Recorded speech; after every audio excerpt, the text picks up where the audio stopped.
एकदम सब बढ़िया। Yes, all good. हाँ जी। अबे मुझू, रोहन, निखिल, तनिषा, मैं बढ़िया हूँ बेटा। तुषार, ऋषभ, चलिए, Vineet, yes, very good evening my dear students. चलिए बच्चे आ गए और मैं ही 2-3 मिनट लेट था। या आज से आपकी क्लास 2-2 घंटे की रहेगी। ठीक है, 1 घंटे बाद आप लोगों को ब्रेक दे दिया करूँगा 5-10 मिनट का, लेकिन हम इसको 2-2 घंटे की क्लास रखेंगे। बच्चों परसों परसों क्या है, परसों 10 है, 11 को आपको छुट्टी दूंगा मैं। आप कर सकते हैं कंटिन्यू, पर पुराना वाला देख लेना चाहिए ना बेटा, 2 दिन छुट्टी थी आपको। चंगे सी, अरे भैया कैसे, ऑल गुड बेटा। तने सर बुक ऑर्डर करी 2 को, अभी तक कुछ कंफर्मेशन नहीं है। नाम क्या था बेटा, पूरा नाम बताइए। मुज्जू नाम से तो कोई मुझे याद नहीं आ रहा। मुझे नाम से मैंने कोई बुक भेजी हो। हाँ हाँ, निकल गई बेटा आपकी बुक। मैं अभी दिखाता हूँ आपको, कंफर्मेशन भी आया है शायद आपकी बुक का।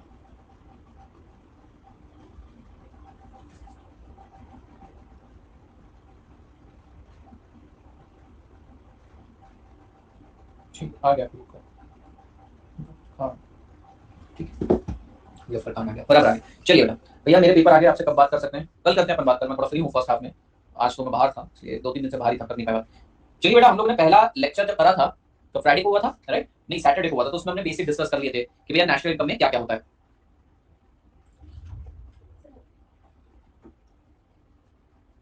Let me upload this.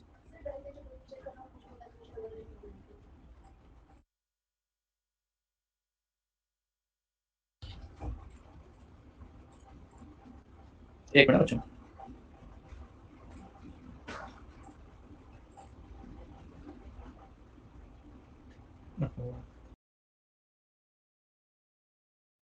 सब उड़ा दिया मैंने, डिलीट कर दिया। मैं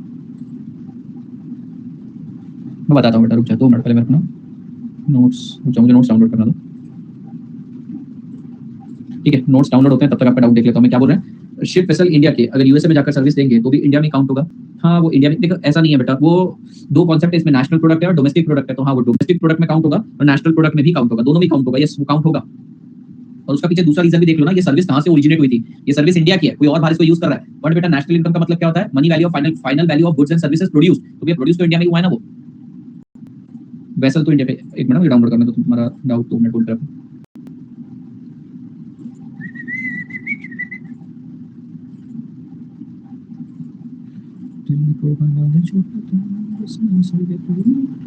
ओके,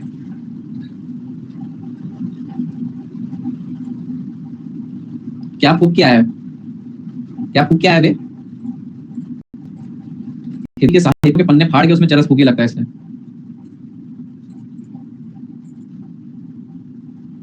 सस्ता और हो गया डाउनलोड। वी यूज नींबू पानी। ओके बेटा, देखिए हम लोगों ने कहां तक चर्चा करी थी बेटा? हम लोगों ने सर 7:45 तक चर्चा करी थी। अरे वैसा नहीं भैया, सस्ता तो नहीं था शायद। क्या सही रिप्लाई दिया सर आपने? हाँ, लगा मुझे वही, प्योर ट्रांजैक्शन। यस, तो भैया चलिए हम एक बार रिवीजन से स्टार्ट करते हैं भैया। Why there is need to measure national income?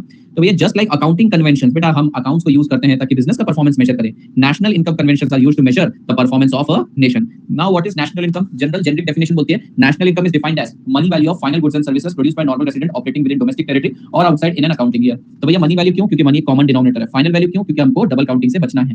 ठीक है, नॉर्मल रेजिडेंट मतलब कौन होता है? A person who ordinary resides in a country and his economic interest also lies in our country. ठीक है, सिटीजनशिप क्राइटेरिया से परे है ये। डोमेस्टिक टेरिटरी का क्या मतलब होता है? पॉलिटिकल या फिर ज्योग्राफिकल बाउंड्री ऑफ नेशन। इसके अंदर एम्बेसीज का इंक्लूजन एक्सक्लूजन होता है। अभी मैं आपको इसलिए रिवीजन नहीं करवा रहा क्योंकि आप लोगों को अच्छे से याद है, कल करवाऊंगा बेटा क्यूमुलेटिव रिवीजन। अभी तो याद होगा ना आपको ये सब। और अकाउंटिंग ईयर क्यों लेते हैं? ताकि भैया अकाउंटिंग ईयर इसलिए लेते हैं, पिछले साल का प्रोडक्शन वो पिछले साल किसमें काउंट होता है, इस साल का प्रोडक्शन इस साल में काउंट होता है। बेटा नेशनल इनकम कंप्यूटेशन के अंदर ना 3 ट्रांजैक्शन स्पेसिफिकली हमें याद है। तो भैया नेशनल इनकम कंप्यूटेशन में 3 ट्रांजैक्शन स्पेसिफिकली एक्सक्लूड किए जाते हैं। पहला कौन सा है? Pure purchase transaction. Pure purchase transaction का मतलब होता है buying and selling of second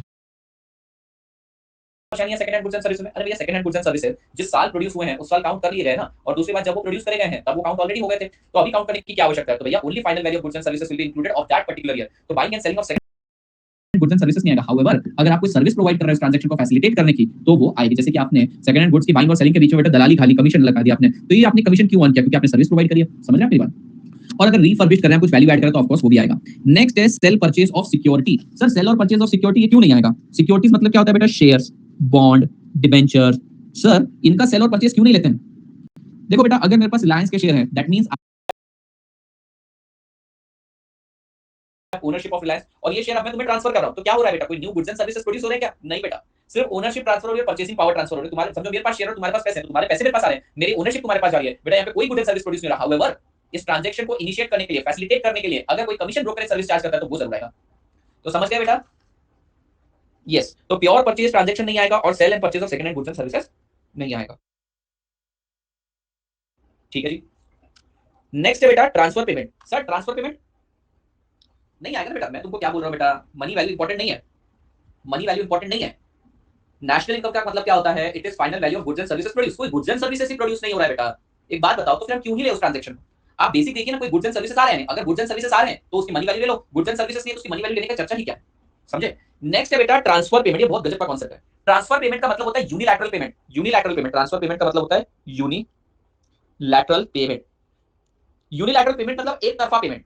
तो transfer payment means unilateral payment for which no corresponding goods और services are given in current year. बहुत इंपॉर्टेंट पॉइंट है बेटा। यूनिलैटरल पेमेंट मतलब वही ट्रांसफर पेमेंट की बात कर रहा हूं। So transfer payment means unilateral payment. Transfer payment वो यूनिलैटरल पेमेंट है for which no goods and services are produced in current year. For example sir ने मुझे 150 रुपए दे दिए, ठीक है, ये चीज बताई है तुमने ना बेटा, इसका वास्तविक जीवन से कोई संबंध नहीं है। बड़ा सोच ऋषभ बेटा, बड़ा सोच।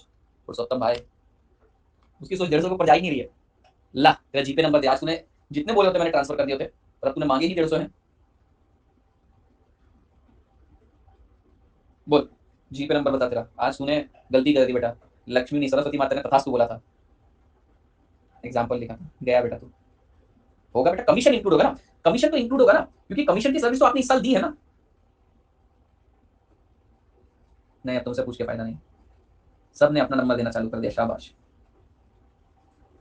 अरे बच्चा सुन, बुझो, मैंने शेयर तुझको ट्रांसफर किए, इसके अंदर कोई गुड्स या सर्विसेज प्रोड्यूस हुई क्या? नहीं, ये तो मियर ट्रांसफर था, ट्रांसफर ऑफ ओनरशिप। अब प्रॉफिट पे कर रहा लॉस कर रहा वो बात नहीं, तेल लेने बात इतनी है कि नया गुड्स एंड सर्विसेज तो प्रोड्यूस ही नहीं हुआ, तो फिर प्रॉफिट एंड लॉस लेके मतलब क्या?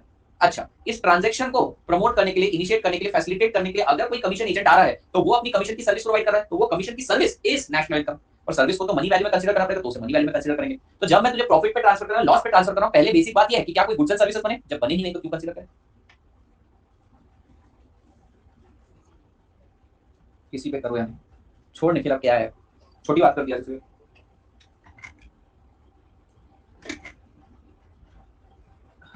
चल बेटा, ट्रांसफर पेमेंट का मतलब होता है unilateral payment for which no corresponding goods और services are produced in current year. Sir काय म्हणजे इसका मतलब क्या होता है? सुनो बेटा, मान लो तुम हो और तुम्हारे मम्मी पापा ने तुमको 500 रुपए दे दिए बेटा। अब मुझे बताओ, क्या तुमने कोई गुड्स एंड सर्विसेज प्रोड्यूस करी है क्या? नहीं बेटा। मानसिक तनाव के अलावा तुमने अपने घर वालों को कुछ दिया है क्या? नहीं दिया है। तो भैया तुम्हें पेमेंट तो आया है, तो भैया तुम कंफ्यूज हो सकते हो। हम क्या कंफ्यूज होंगे? क्योंकि नेशनल इनकम की डेफिनेशन में मनी की बात करिए। ओके, तो सर ये 500 रुपए हमको आए, आप मनी की बात कर रहे हो? हाँ, तो नेशनल इनकम की डेफिनेशन के अंदर मनी का जिक्र है, तो क्या इस मनी को भी लिया जाएगा? आप देखो क्या आपने कोई गुड्स एंड सर्विसेज दिए हैं उनको इस साल? नहीं, तो नेशनल इनकम में नहीं आएगा। तो भैया ये तो एक तरफा बस पेमेंट हो गया, इसके बदले आपने कोई गुड्स एंड सर्विसेज उनको नहीं दिया। जैसे बेटा गवर्नमेंट तुम लोगों को ग्रेजुएशन के बाद अगर तुम अप्लाई करोगे तो बेरोजगारी भत्ता भी देगी बेटा, अनएम्प्लॉयमेंट अलाउंस। गवर्नमेंट क्यों दे रही है बेटा ये पेमेंट? गवर्नमेंट तुमको दे रही है भैया, पेट पानी पाल लो अपना, 1000 रुपए महीना दे देगी।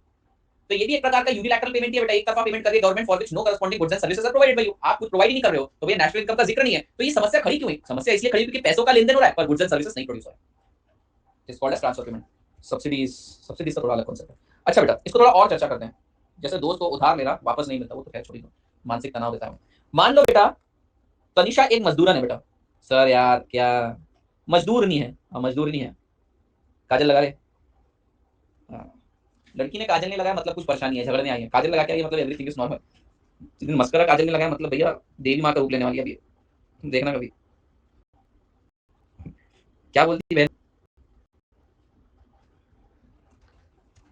ये हमारी मजदूर नहीं है बेटा, मतलब आर्टिकलशिप कर रही है। अच्छा सुनिएगा, ये कैसे धक्के नहीं दे रही है बेटा, वो बात कर रही है हमसे, she is talking to us. ठीक है भैया, तनिषा, तनिषा बेटा एक मजदूरनी है, ठीक है। इसको 10,000 रुपए मिलते थे बेटा महीने के, और 1,000 रुपए इसको पेंशन में जाता था, पेंशन, ठीक है। तो टोटल 11,000 रुपए बेटा सीटीसी, कॉस्ट टू कंपनी। बात समझ में? एक छोटा सा इंपॉर्टेंट कॉन्सेप्ट बता रहा हूं। तो बेटा देखो, इसको सीटीसी दिखाया 11,000 का, ये पूरे गांव में नाच रही 11,000 11,000 11,000। और कंपनी ने काट पीट के इसके हाथ में दिए 10,000 बेटा, बौखला गई, भौरा गई, कंपनी के सामने गए और तमाशे करने लगे बेटा, ठीक है। कंपनी के सामने दारू की बोतलें फोड़ना चालू कर दी। बोले ये क्या बात कर रहे हो तुम, 11,000 का मेरे को तुमने सीटीसी दिखाया था, कॉस्ट टू कंपनी, और 10,000 हाथ में दे रहे हो, कहां खा गए तुम चोर लोग मेरे 1,000 रुपए? तो उन्होंने क्या बोला, ये 1,000 रुपए तू बुढ़ापे में जिस हिसाब से तेरी हरकत है, तेरे बच्चे को लात मार के निकाल देगा। हाँ बोले वो बात तो सही है। तो उस समय तू क्या करेगी? तो हम तेरे नाम पे पैसे सेव करके रख रहे हैं पेंशन में, ठीक है ठीक है। तो मुझे बताओ बेटा, इसको ऑल्दो पेमेंट 10,000 का इन हैंड आया, पर इसने कितने रुपए की सर्विसेज प्रोवाइड करी है? क्या इसने 11,000 रुपीज की सर्विस प्रोवाइड करी? जरा सोचिए ना, इसको कंपनी 1000 रुपए, भैया कंपनी को थोड़ी इससे कोई लगाव है, इसी का पैसा इसी को काट के दे रही है, कंपनी को चमन का लगाव नहीं है, इसके बच्चे लात मारे, बेटा पति लात मारे, इसको तो कोई फर्क नहीं पड़ता है, बट बेटा कंपनी इसी के पैसों में से 1000 रुपए निकाल के प्रोविडेंट फंड ग्रेच्युटी अकाउंट में डाल देती है। तो देखिए बेटा, एक तरह से इसका सीटीसी कॉस्ट टू कंपनी है 11,000, मतलब ये कंपनी को सर्विस कितने की प्रोवाइड कर रही है? 11,000 कर रही है। तो भैया देखिए, ये नेशनल इनकम में 11,000 रुपए आ जाएंगे। कैसे? क्योंकि नेशनल इनकम बोलता है money value of final goods and services. ये बहन ने सर्विस प्रोवाइड करी 11,000 की, 11,000 की इनकम अप्रूव हो गई, उसमें से 10,000 इन हैंड है, वो बात अलग है। अब भैया ये हजार हजार हजार हजार हजार रुपए होते हुए बेटा 5 लाख रुपए हो गए इसके पास, 5 लाख रुपए हो गए बेटा, और 5 लाख जैसे ही हुए ना बेटा इसके इसके अकाउंट में वो क्रेडिट हो गए, क्रेडिट हो गए। अब सवाल ये आता है कि सर क्या ये भी नेशनल इनकम का पार्ट बनेगा? देखिए बेटा, ट्रांसफर पेमेंट का मतलब होता है unilateral payment for which no goods and services are given. अब तनिषा तो बोलेगी कि भैया मैंने गुड्स एंड सर्विसेज तो प्रोवाइड करी थी, बट एक और चीज पे गौर फरमाइएगा, इन करंट ईयर बेटा ये जो 5 लाख रुपए है ना, ये तुम्हारे अक्यूमुलेटेड सम है। ये कैसे बना होगा? ये हजार हजार हजार हजार रुपए से बना होगा। तो बेटा ये 1000 रुपए तो आपने नेशनल इनकम में ले लिए थे, यानी प्रोविजन फॉर पेंशन तो आपने ले लिया था, तो भैया एक्चुअल पेमेंट को लेने की जरूरत नहीं। आप जरा ध्यान से समझिए बेटा, जिस साल इसने सर्विस प्रोवाइड करी थी उस साल का पैसा है, इसने 2015 के अंदर जो सर्विस प्रोवाइड करी है उस साल का पैसा है, तो ये उस साल की नेशनल इनकम में आ गया। अब इसका वापस से जब पेमेंट आ रहा है इसको, बेटा इसका पैसा अलग निकाल के रख दिया था, वो नेशनल इनकम 1000 ले लिया, अब वापस से 5 लाख जब टोटल हो गए तो इसको नेशनल इनकम में लेने की जरूरत नहीं है। दो रीजन है बेटा, पहले आप पिछले साल प्रीवियस ईयर काउंट कर चुके हो, और इस साल आपने कोई गुड्स एंड सर्विसेज प्रोवाइड नहीं करी है, दोनों रीजन सही है। पहला रीजन क्या बोला मैंने बेटा, ये 1000 रुपए हम नेशनल इनकम में कैलकुलेट कर चुके हो, 11,000 के अंदर ऑलरेडी इंक्लूडेड था, अभी इसी का अक्यूमुलेटेड अमाउंट हर महीने के हजार हजार हजार रुपए हो गए, 5 लाख रुपए हो गए, ऑलरेडी आप एक बार काउंट कर चुके हैं, तो उसको लेने की जरूरत नहीं। तो पेंशन की प्रोविजन को लेते हैं, एक्चुअल पेमेंट को लेने की जरूरत नहीं। दूसरी बात, ये 5 लाख रुपए उसको उस साल मिले हैं जिस साल उसने कोई गुड्स एंड सर्विसेज प्रोवाइड नहीं करी, तो इस साल की नेशनल इनकम में आने से कोई फायदा है ही नहीं। अरे बहुत भारी धनराशि है बेटा, वो पैसे को देख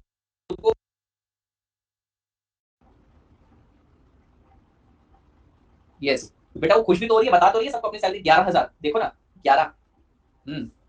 तो आपको एक बात समझ में है कि बेटा ट्रांसफर पेमेंट तो लेने का ही नहीं। आप देखो सिर्फ पैसे का आवक जावक हो रहा है, इसका मतलब ये नहीं कि नेशनल इनकम है। मैं भैया तुमको 5 लाख रुपए 50 रुपए अगर उठा के दे दूं तो ये कोई नेशनल इनकम में नहीं आएगा, तुमने मुझे कोई goods and services current year में प्रोवाइड नहीं करे, समझे? आप कहां गए थे? वो लैग है आज प्लेटफॉर्म पे, सुबह से हो रहा है, छोटा छोटा लैग हो रहा है। चलो बेटा चलो। सो भैया transfer payment are excluded, sorry sorry, transfer payment are included, excluded चाहिए बेटा, यहाँ पर एक्सक्लूडेड चाहिए। Transfer payment are excluded as there is no economic activity involve. For example आज सुबह से प्लेटफॉर्म पे लैग है, तीसरी बार हुआ है, तीसरी बार हुआ है, नहीं तीसरी क्लास में हो रहा है। सर कितनी क्लास ली सुबह से आपने? 3।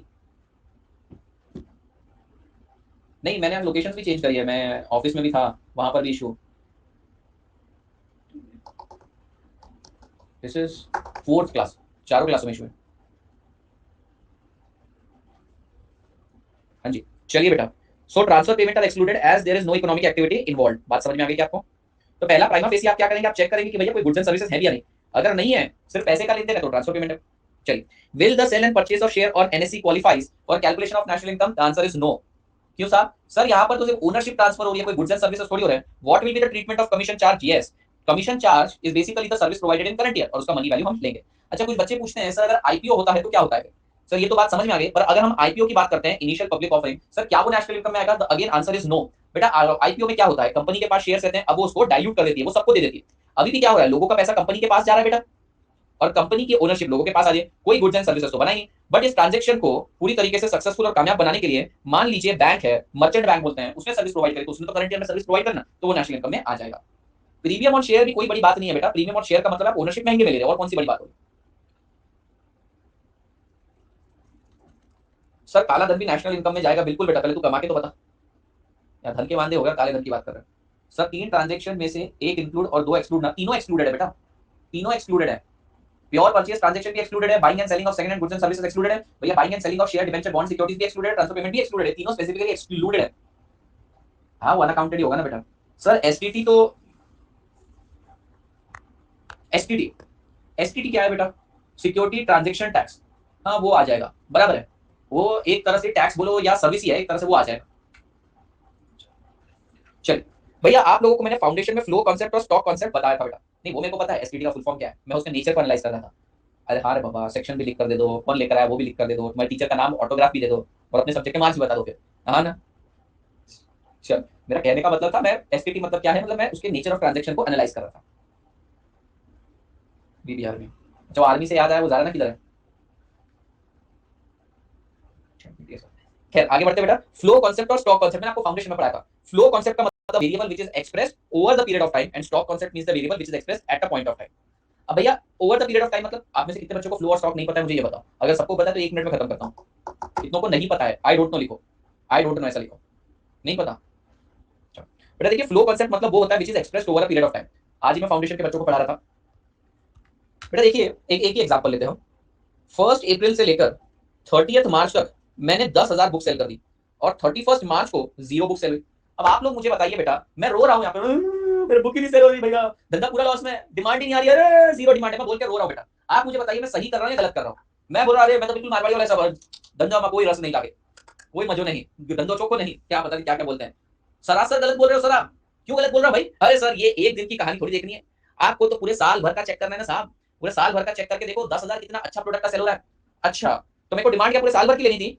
ये क्लोजिंग वाला नहीं लेना था? नहीं। तो बेटा जब हम किसी चीज को पूरे साल भर के लिए, पूरे पीरियड के लिए मेजर करते हैं, उसको बोलते हैं फ्लो कांसेप्ट। तो उसी तरीके से नेशनल इनकम भी बेटा आप पूरे साल भर की consolidated final value of goods and services का टोटल लेते हो बेटा, money value of goods and services का टोटल लेते हो फाइनल। तो ये नेशनल इनकम भी एक फ्लो कांसेप्ट है, स्टॉक नहीं है, समझे? ठीक है, अब मैं तुम्हें फ्लो कांसेप्ट और स्टॉक कांसेप्ट का दुरुपयोग और सदुपयोग बताता हूं। सर कैसे? दुरुपयोग ही बताता हूं, सदुपयोग क्या बताना, बुझे? बुझे मतलब समझे? बेटा मान लो ये तुम हो, हाँ सर ये हमें, तुम्हारी बहन तुमसे फिरौती मांग रही है। सर फिरौती किसी है बताता हूँ। तुम्हारी बहन तुमसे फिरौती मांग रही है, बोल दे तू सुट्टा मारा था, तू सुट्टा मारा तो बता दूंगी मम्मी को, पैसा निकाल। ये बहन लोग भी बहुत बड़ी ब्लैकमेलर होती हैं, ठीक है? अब भैया हुआ क्या, आपने पैसे देने से सरासर इनकार कर दिया, आपने पैसे सरासर देने से इनकार कर दिया। आपने बोला तू भी तो टेस्ट में फेल हुई थी, मम्मी को बताया नहीं। तो भैया गुस्से गुस्से में आवेश में क्या करा, तुम्हारी बहन ने तुम्हें मार दिया एक पंच, पंच बना देते हैं, तुम्हारी बहन ने तुम्हें मार दिया पंच, थप्पा, ठीक है? तुमने कुछ नहीं बोला, फिर ये बहनों का हाथ पता नहीं कुछ ज्यादा चलता, उसने मार दिया तुम्हें दूसरा पंच, थप्पा। फिर भैया मजबूरन तुमने हाथ उठा उसमें धप्पा धप धप धप मारा, कुटी चालू है बेटा, ठीक है? मारा कुटी चालू हो गई। अब क्या हुआ बेटा, तुम्हारी बदकिस्मती बोलो, लास्ट पंच जब तुमने उसको मारा उस समय तुम्हारी मम्मी ने देख लिया, और भैया उसके बाद जो सुताई हुई तुम्हारी, जो सुताई हुई, जो सुताई हुई, तुम लोग क्या दलील दे रहे हो, मम्मी शुरुआत इसने करी थी, ज्यादा इसने मारा था, ये हुआ वो हुआ। तो मम्मी को पूरा सीन पता होना चाहिए था, यानी मम्मी को तो फ्लो कांसेप्ट पता होना चाहिए था, पर मम्मी ने तो लास्ट का पंच देखा, मम्मी ने eight a point of time की कहानी देखी, मम्मी ने स्टॉक कांसेप्ट लगा दिया, उसके चलते में सूते। तो भैया जहां फ्लो लगता है वहां स्टॉक नहीं लगाना चाहिए, जहां स्टॉक लगता है वहां फ्लो नहीं लगाना चाहिए, समझे आप? तो भाई जब आपको पूरे पीरियड ऑफ टाइम का नेशनल इनकम मेजर करना है तो भैया फ्लो कांसेप्ट लगाना पड़ेगा, समझे? चलो बुझे? सो national income, is it a flow or stock concept? Sir, it is a flow concept. National income is a flow concept because it is measured over the period of time. It expresses the flow of money over the period of time, मतलब final value of goods and services over a period of time accounting है। So stock variable क्या होता है, जो at a point of time measure करते हैं, सिर्फ उस टाइम का देखते हैं। अच्छा, ट्रांसफर पेमेंट समझा ना सभी को? Transfer payment means unilateral payment for which no productive goods and services are given in current year. The recipient of transfer payment जो हासिल करता है, do not make any contribution in current year. आपको फुकट का पैसा मिलता है, डाल दो यहाँ पे फुकट का पैसा, फुकट का पैसा, क्योंकि आपने करंट ईयर में कोई सर्विस प्रोवाइड नहीं करी। तो भैया पेंशन की अगर पेमेंट हो रही है तो पेंशन की क्यों पेमेंट हो रही है, क्योंकि आपने पास्ट में सर्विस प्रोवाइड की, तो पास्ट की नेशनल इनकम में आ गया, करंट नेशनल इनकम में नहीं आया। तो पेंशन की जिस साल प्रोविजन होती है वो नेशनल इनकम में आएगा, पर एक्चुअल पेमेंट नेशनल इनकम में नहीं आएगा, समझे? यहां तक देखिए, कोई डाउट है?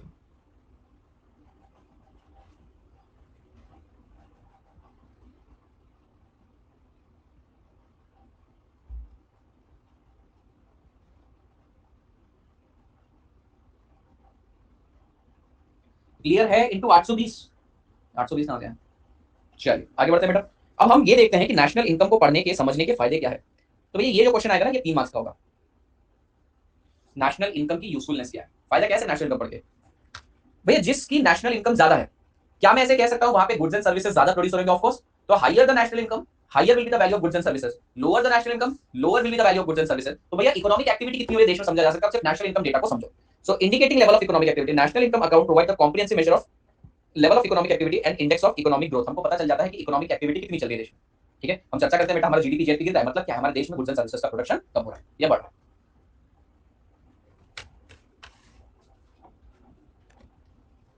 पहला पॉइंट समझा, indicating level of economic activity. 3 marks से क्वेश्चन आता है, 6 पॉइंट लिखना है। नेक्स्ट है distribution pattern. Distribution pattern of national income determine the pattern of demand for goods and services and enable business to forecast future demand of their product. बेटा national income data basically एक report card है, वो आपको बताता है actually कि कौन से गुड्स एंड सर्विसेज की मांग बढ़ी है इस देश में, कौन से गुड्स एंड सर्विसेज का प्रोडक्शन बढ़ा है, और आप अकॉर्डिंगली प्रोडक्शन एक्टिविटी प्लान कर सकते हो। ये भैया मैक्रो लेवल का कांसेप्ट है, गवर्नमेंट के लिए यूजफुल है। अगर मान लो नेशनल इनकम का डेटा हमको सजेस्ट करता है कि एग्रीकल्चर पे फोकस करना चाहिए, तो भैया हमें एग्रीकल्चर पे हमारी सारी पॉलिसी बनानी पड़ेगी। तो डिस्ट्रीब्यूशन पैटर्न पता चलता है। डिस्ट्रीब्यूशन पैटर्न पता चलने का मतलब क्या, हमको ये पता चलता है कि कौन से गुड्स एंड सर्विसेज की कितनी डिमांड आ रही है मार्केट में। जैसे अभी मेक इन इंडिया, बिल्कुल। वेलफेयर, बेटा अगर आपका नेशनल इनकम लो है और पॉपुलेशन ज्यादा है, इसका मतलब क्या है, गुड्स एंड सर्विसेज कम बन रहे हैं, लोग बात ज्यादा है, इन्फ्लेशन हो रहा है, वेलफेयर नहीं हो रहा है। और दूसरी ओर अगर लोग कम है, नेशनल इनकम बहुत ज्यादा है, इससे ये भी डिस्पैरिटी पता चल जाती है बेटा कि यहाँ पर गुड्स एंड सर्विसेज तो ज्यादा प्रोड्यूस हो रहे हैं, क्या सुनिएगा, गुड्स एंड सर्विसेज तो ज्यादा प्रोड्यूस हो रहे हैं पर लोग इतने नहीं है, तो हो सकता है बेटा आगे जाके हम रिसेशन में स्लाइड करें। तो वेलफेयर कितना करना है ये भी समझ में आ जाता है। फॉर एग्जांपल अगर नेशनल इनकम बहुत कम है, मतलब भैया वेलफेयर की बहुत ज्यादा जरूरत है, गवर्नमेंट को गुड्स एंड सर्विस प्रोड्यूस करके लोगों में बांटना पड़ेगा। और अगर नेशनल इनकम अच्छा है, इसका मतलब लोगों के पास मोटा मोटी तौर पे तो पैसा है। Economic welfare depends to a considerable degree on the magnitude and distribution of national income. भैया नेशनल इनकम पे डिपेंडेंट है। अब आप पूछेंगे सर डिस्ट्रीब्यूशन का मतलब क्या होता है? डिस्ट्रीब्यूशन का मतलब अभी हाल फिलहाल के लिए छोड़ दीजिए, आपको कुछ समझ में नहीं आएगा, बाद में बताऊंगा मैं जब हम इनकम मेथड देखेंगे, राहत पैकेज। तो देखिए तीन चीज हमने देखी है। पहला भैया नेशनल इनकम से हमको पता चल जाता है इकोनॉमिक एक्टिविटी कितनी है। हम यहाँ पर डिस्ट्रीब्यूशन पैटर्न पता कर सकते हैं कि कौन से गुड्स एंड सर्विसेज की कितनी डिमांड है, पूरा रिपोर्ट कार्ड बैठेगा। इकोनॉमिक वेलफेयर भी इसी के ऊपर डिपेंड करता है, यानी कि अगर नेशनल इनकम अच्छा है तब वेलफेयर करने की जरूरत है, अगर नेशनल इनकम कम मतलब वेलफेयर एक्टिविटी कम है।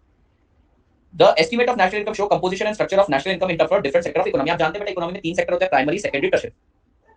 होल्डर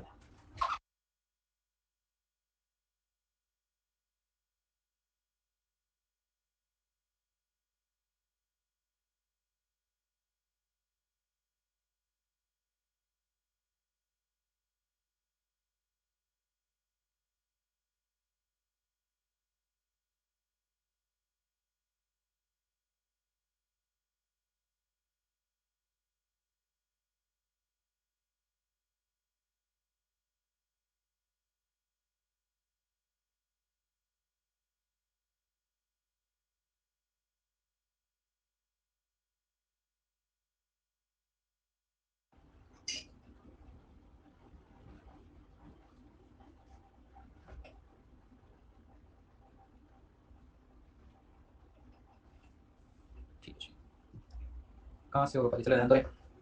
बेटा आपको पता है कि तीन सेक्टर होते हैं, primary sector, secondary sector, tertiary sector.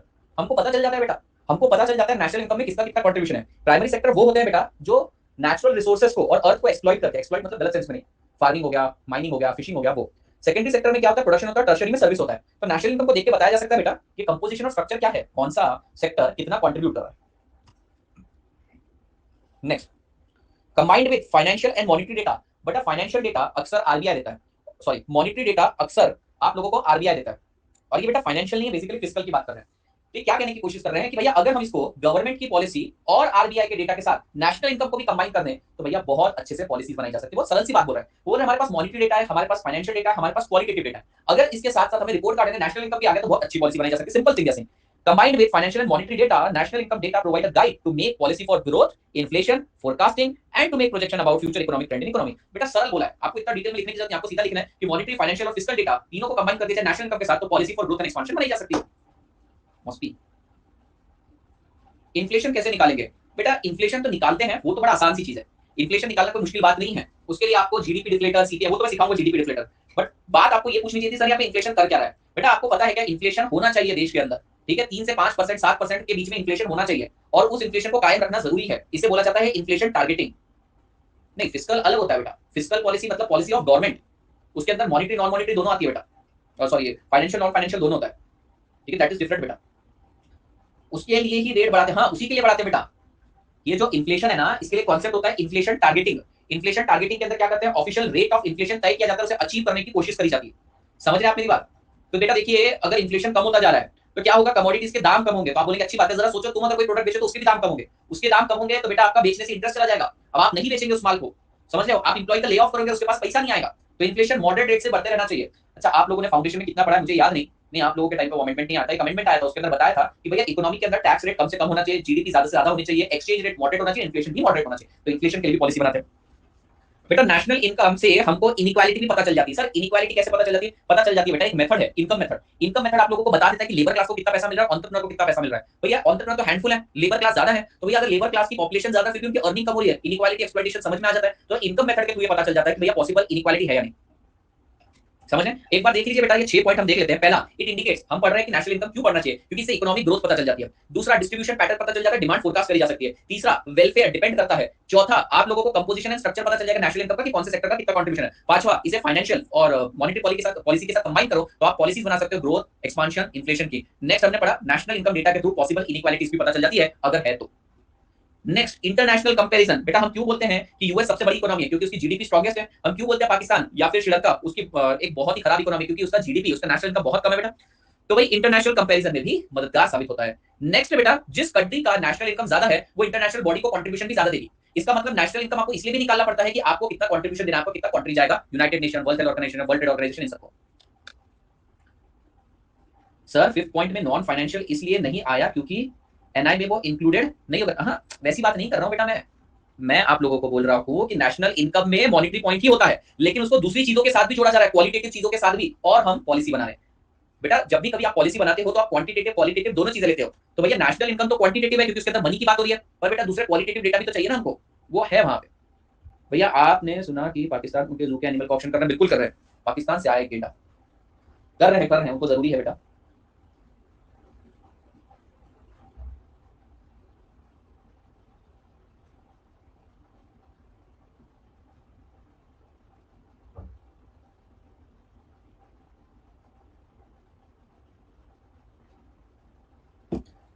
Last 2 quarter US की जीडीपी भी डिक्लाइन हो रही है।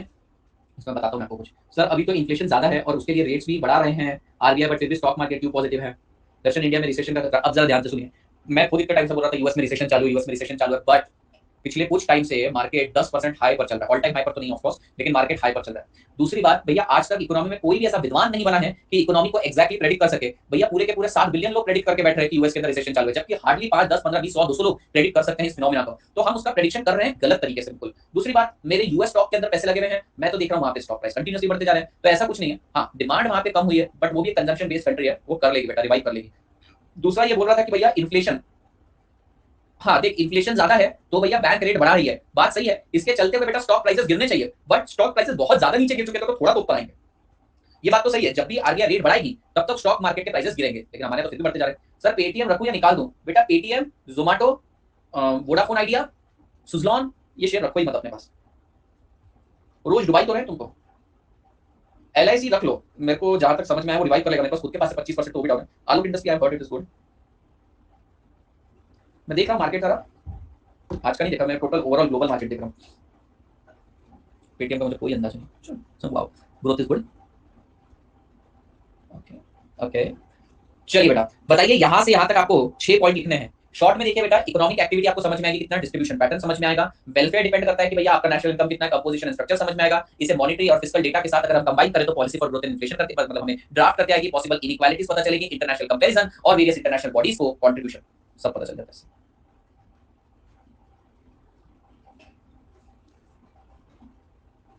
पड़े रहने दो, शेयर्स आप अपने लिए नहीं खरीदते हो बेटा, इमीडिएट लिक्विडेशन के लिए नहीं खरीदते हो। मुझे याद भी नहीं मैंने अब शेयर, हाँ मैं अभी आईटीआर फाइल कर रहा था ना तो अपना गेन लॉस स्टेटमेंट देख रहा था, मैंने पूरे साल भर में शेयर्स कितने सेल किए होंगे, कैन यू इमेजिन कितने शेयर्स मैंने सेल किए होंगे? 3, 3 नंबर ऑफ शेयर्स, क्वांटिटी 3, बाकी से बाइंग ही बाइंग है। तो मुझसे बोल रहा था तेरा गेन लॉस स्टेटमेंट क्या है, मैंने बोला यही है। तो बोलता पहले तो तेरे पेजेस में होते थे इतने सारे, कहां गए मेरा सीए, मेरे को बोल रहा था इतने सारे पेजेस में, मैंने बोला बंद कर दिया। पहले मैं ट्रेडिंग करता था, इसमें नुकसान ही होता था, समय देना पड़ता था, अभी मैं इन्वेस्टिंग करता हूँ। क्या पेशेंट, अब नहीं देखता ना बेटा, दिन में एक बार उठते से देखता हूँ, किसी को नहीं मिला लिस्टिंग में। एमआरएफ नहीं बेटा, छोटे मोटे, वो भी ऐसे किसी ने साढ़े से शेयर्स बताए तो उनको हटा दिया, पोर्टफोलियो चर्न कर दिया मैं। ओके तो बेटा पहले आपको यहां तक कोई डाउट है तो मुझे बताइए, नहीं तो मैं आगे बढ़ूं। आगे का पॉइंट बहुत अच्छा है और उसके लिए मुझे अनइंटरप्टेड टाइम चाहिए रहता, अनइंटरप्टेड टाइम 1 घंटे का। नहीं करता तो आदत भी छूट चुकी है और अब तो ऐसा लगता है कि अब उतरूंगा तो नुकसान ही नुकसान करूंगा।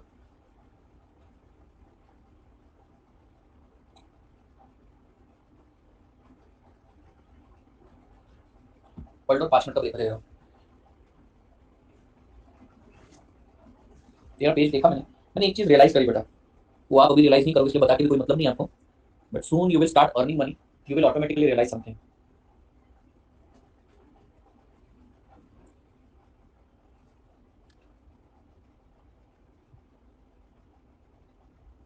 पूरे देश में जो भी, पूरी दुनिया में जो भी होता है, पाकिस्तान का उसके, सॉरी चाइना का उसके पीछे हाथ होते हैं। अच्छा जो तू क्लास कर रहा है, अब जरा ध्यान से सुनिएगा बेटा। पहले मैं खुद सोचता था भैया मैं तो चार्टर्ड अकाउंटेंट हूँ, मुझे तो स्टॉक मार्केट के बारे में सब आना चाहिए, मुझे फंडामेंटल टेक्निकल सब आना चाहिए, मैं तो ईगो पे ले चुका था वो चीज।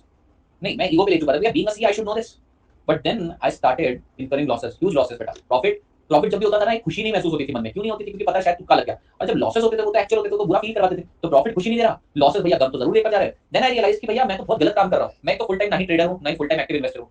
मैं मेरे पैसे को अगर पूरा जी जान लगा के इसे 5-7% बढ़ा पा रहा हूँ, इसका मतलब ही क्या है? उससे भी ज्यादा नुकसान ही हो रहा है। रादर भैया मैं किसी इन्वेस्टमेंट एडवाइजर जिसका काम ही दिन रात है, जिसका दिमाग भी चलता है, जो लाखों हजारों करोड़ का पोर्टफोलियो मैनेज कर रहा है बेटा, उनके पास पैसा दे दूं, वो 20-20, 25-25% मुझे ग्रोथ दिलाएंगे, उसमें से 2-3% लेकर जाए तो क्या ही तकलीफ है? सीधी सी बात है बेटा। तो मैंने टिप्स पे रिलाई करना बंद कर दिया, म्यूचुअल फंड में तो सबसे सही लगा, म्यूचुअल फंड में भी ग्लोबल डाइवर्सिफिकेशन। तो भैया एक चार्टर्ड अकाउंटेंट ने ईगो पर ले लेता है, इससे बेटर तुम अर्न करो, ऐसा अर्न करो और उस अर्न करे गए पैसे के ऊपर किसी और को अर्न करने दो। अब जरा देखो बेटा, तुम 1 लाख रुपए कमा रहे हो, सामने वाला अगर इन्वेस्टमेंट एडवाइजर है ना बेटा, सही अच्छा वाला इन्वेस्टमेंट एडवाइजर है ना, वो अपने 1000 रुपए कमाने के लिए तुम्हारे 10,000 रुपए बढ़ा देगा, तुम्हें कुछ करने की जरूरत नहीं, उसको तुम्हारे पैसों से खेलने दो। इसलिए मैंने छोड़ दिया, मैंने बोला नहीं करना है मुझे। आप यकीन नहीं मानोगे, मुझे मेरे अकाउंट में 20-20, 25-25 हजार रुपए लेने पड़ते हैं ना, मेरे पेटी कैश अकाउंट है, ड्राइंग्स का अकाउंट है, तो मेरे को मेरे इन्वेस्टमेंट एडवाइजर को सब बताना पड़ता है। मेरा इन्वेस्टमेंट एडवाइजर मेरा खुद क्लासमेट बैचमेट कह सकते हो, उसको बताना पड़ता है मुझे। वो मेरे को कार नहीं खरीदने दे रहा इतने टाइम से। मैंने बोला भैया कार अभी खरीदने, बोले काय को जरूरत है तेरे को। वो 50 और अल्टरनेटिव बताता है मुझे, कहीं भी इन्वेस्टमेंट अपॉर्चुनिटी आती है मैं उसको भेज देता हूँ, वो मेरे को एनालिसिस भेज देता है। पता चल जाता है बेटा, आपको अपने आप मिल जाते हैं।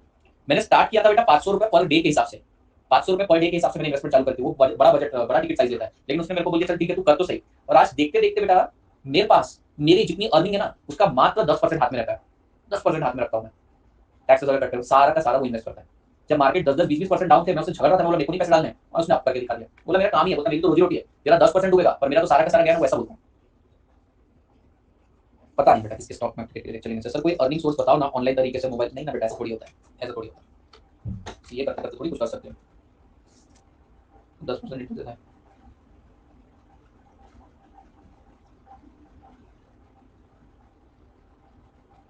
चल शुरू करें, आगे बढ़ते हैं। आइए बेटा एक बहुत ही मस्त सा कॉन्सेप्ट पढ़ते हैं, circular flow of income, one of my favourite concept बेटा एंटायर इकोनॉमिक्स के अंदर, सर्कुलर फ्लो ऑफ इनकम। बेटा हम ये जानना चाहते हैं कि आखिरकार हमारी इकोनॉमी चलती कैसी है। बेटा हमारी इकोनॉमी के अंदर बहुत सारे मल्टीपल पॉइंट्स पे इनकम जनरेट होती है, सर्विसेज जनरेट होती है, कैसे किसी चीज को अकाउंट किया जाए, कोई मेथड डिराइव करना कुछ समझ में नहीं आ रहा था। तो बेटा एक कॉन्सेप्ट इंट्रोड्यूस करा गया, circular flow of income. Circular flow of income basically बताएगा कि आपकी इकोनॉमी आखिरकार रन कैसे करती है, आप मेरी बात समझ रहे हैं। So circular flow of income is going to tell you about how economy is going to run. It is basically a model, a very simplistic model, जिसमें हम धीरे धीरे धीरे धीरे कॉम्प्लेक्सिटीज ऐड करते जाएंगे। Many of you must have heard about the circular flow of income as well, पर आइए इसको डिटेल में जानकारी के साथ पढ़ते हैं। मेरे पास भी भाई उनके ही हैं, अच्छा समझाती हैं, पढ़े तो मेरे पास भी हैं उन्हीं के, लेकिन सच्ची बोलूं तो समय नहीं रहता देखने का, इससे बेटर है एडवाइजर ढूंढो। मैंने वही बोला ना, जिस दिन तुम अपने दिमाग पे दिल पे लेना ही छोड़ दोगे ना कि भैया मैं सीए हूँ या सीए कर रहा हूँ, मुझे ये चीजें आनी चाहिए, नहीं आ रही है चल छोड़ दे, कोई कर लेगा अपने लिए मैनेज, ये होना चाहिए एटीट्यूड बेटा। अंबानी भी तो सारे काम खुद नहीं करता बेटा, तुम बेस्ट टीम को हायर करो। मैं तो यही सोचता हूँ बेटा कि आज से 10 साल बाद तो आदित्य शर्मा खत्म है बेटा मार्केट से, 10 साल अपना जीवन है टीचिंग इंडस्ट्री के अंदर, क्या करने का बेटा, कुछ नहीं करने का, जो घिस रहा है उसके अंदर पैसा लगाने का। ठीक है, जो चीज चल रही है, नए नए बच्चे आएंगे मार्केट में रिसर्च करेंगे, ये वो लाएंगे, क्रिप्टो शिप्टो लेकर आएंगे, जो चीज चल रही है उसके अंदर पैसा लगा देंगे, अपन तो वही करने का है। हर चीज सीखने की भूख नहीं होनी चाहिए। फ्री में कुछ नहीं मिलता बेटा, मैं तो गाली भी फ्री में नहीं देता, 25 रुपए दो फिर एक गाली देता हूँ मैं। देखो तो ये क्या कर रहे हो आपस में, बेटा पढ़ लो, पैसे ही नहीं आएंगे क्या फ्यूचर्स एंड ऑप्शन डेरिवेटिव्स करोगे क्या, पहले कमा तो लो। उधारी का जीवन जी रहा है, पापा से 10% ब्याज पर ले रहा है, पापा कोई भरोसा नहीं है इसलिए पापा से ब्याज ले रहे हैं, हद है यार, कमा ले यार। चलिए बेटा सर्कुलर फ्लो पढ़ते हैं। सही सर्कुलर फ्लो क्या है? सर्कुलर फ्लो आपकी पूरी की पूरी इकोनॉमी की वर्किंग को एक सिंपलिस्टिक मॉडल में डिवाइड कर देगा बेटा, सिंपलिस्टिक मॉडल में, यानी कि एक्चुअली इकोनॉमी ऐसे तो नहीं वर्क करती है, बट हाँ इसके थ्रू एक फेयर आइडिया आपको आ जाएगा कि इकोनॉमी वर्क कैसे करती है। तो आइए पहले डेफिनेशन की बात करते हैं और उसके बाद डिटेल में चर्चा करते हैं। तो भैया सर्कुलर फ्लो का डेफिनेशन क्या है? Circular flow of income is defined as continuous circulation. अब मेरा हैंड मूवमेंट पे ध्यान देना। सो बेटा circular flow of income is defined as continuous circulation, circulation of what? PIE. Circular flow of income is defined as continuous circulation of production, income generation and expenditure in different sector of economy। तो भैया circular flow मतलब क्या है? Circular flow मतलब economy है, economy में बहुत सारे सेक्टर्स हैं, इनके बीच में जो सर्कुलेशन चल रहा है, ट्रांजैक्शन चल रहा है सर, किस चीज का? कोई प्रोडक्शन कर रहा है, कोई इनकम जनरेट कर रहा है, तो कोई एक्सपेंड कर रहा है, इसको बोलते हैं सर्कुलर फ्लो। वेरी सिंपल बेटा, circular flow of income is defined as, चालू हो जाओ, circular flow of income is defined as continuous circulation. Sir किस चीज का सर्कुलेशन? पाई का circulation, production, income generation and expenditure involving different sector of economy. मतलब economy में मौजूद बहुत सारे सेक्टर, मैं बताऊंगा प्राइमरी सेकेंडरी टर्शियरी सेक्टर की बात नहीं कर रहे, household firm, then government and rest of the world की बात करूं, मैं बताऊंगा उसके बारे में। तो बेटा ये जो चार सेक्टर है, इनके बीच में जो कंटीन्यूअस सर्कुलेशन चालू है, इंटरैक्शन चालू है, किस चीज का interaction sir? Production, income generation and expenditure. समझ में आया आपको? पढ़िए डेफिनेशन एक बार, देखिए डेफिनेशन याद हुई क्या, एग्जाम में आती है। Circular flow of income refer to continuous circulation of production, income generation and expenditure involving different sector of economy. ठीक है, यही है वो तीन फेज भैया, एक फेज में प्रोडक्शन हो रहा है, एक में इनकम जनरेट हो रहा है, एक में एक्सपेंड हो रहा है। समझते हैं पहले अच्छे से, पहले आप डेफिनेशन सुन लो, अब मैं आप लोगों को डिटेल में बताऊंगा। सर्कुलर फ्लो को समझने के लिए सबसे पहले मेरे को सबसे सिंपलिस्टिक मॉडल लेना पड़ेगा, two sector model, two sector model without savings and investment. तैयार बेटा? तो हम चर्चा कर रहे हैं बेटा टू सेक्टर मॉडल की, जहां पर कोई सेविंग नहीं है, कोई इन्वेस्टमेंट नहीं है। टू सेक्टर, टू सेक्टर में सबसे पहले आएगा बेटा हाउस होल्ड और दूसरा आएगा फर्म। ट्रांजैक्शन समझ लेना बेटा इनके बीच में, क्योंकि टू सेक्टर आपने समझ लिया ना, विदाउट सेविंग एंड इन्वेस्टमेंट, तो उसमें सेविंग और इन्वेस्टमेंट डाल देंगे, गवर्नमेंट डाल देंगे, फॉरेन सेक्टर डाल देंगे और आपका पूरा कॉन्सेप्ट खत्म हो जाएगा। Very easy concept it is. ठीक है, तो जरा ध्यान दीजिए। तो भैया टू सेक्टर में ये दो सेक्टर होते हैं, house hold sector and firm. अब ध्यान देना बेटा, हाउस होल्ड सेक्टर ना अपनी सर्विसेज प्रोवाइड करता है फर्म को। बेटा फर्म को प्रोडक्शन करना है और करवाना है, तो भैया हाउस होल्ड सेक्टर अपनी सर्विस प्रोवाइड करेगा, जिसको बोलेंगे फैक्टर सर्विस। क्या बोलेंगे बेटा? Factor service. यानी कि क्या ये actual goods and services provide करता है? गुड्स भी प्रोवाइड करता है, रॉ मटेरियल सप्लाई करता है। तो भैया house hold sector provide services to the firm, factor services. Sir factor services क्यों होते हैं? क्योंकि भैया फैक्टर ऑफ प्रोडक्शन होते हैं हाउस होल्ड के पास, वो जाते हैं फर्म में, लैंड, लेबर, कैपिटल।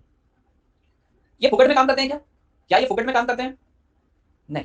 क्या मिलता है साहब इनको इसके बदले? सर इसके बदले इन लोगों को मिलता है पेमेंट, जिसको हम बोलेंगे फैक्टर पेमेंट।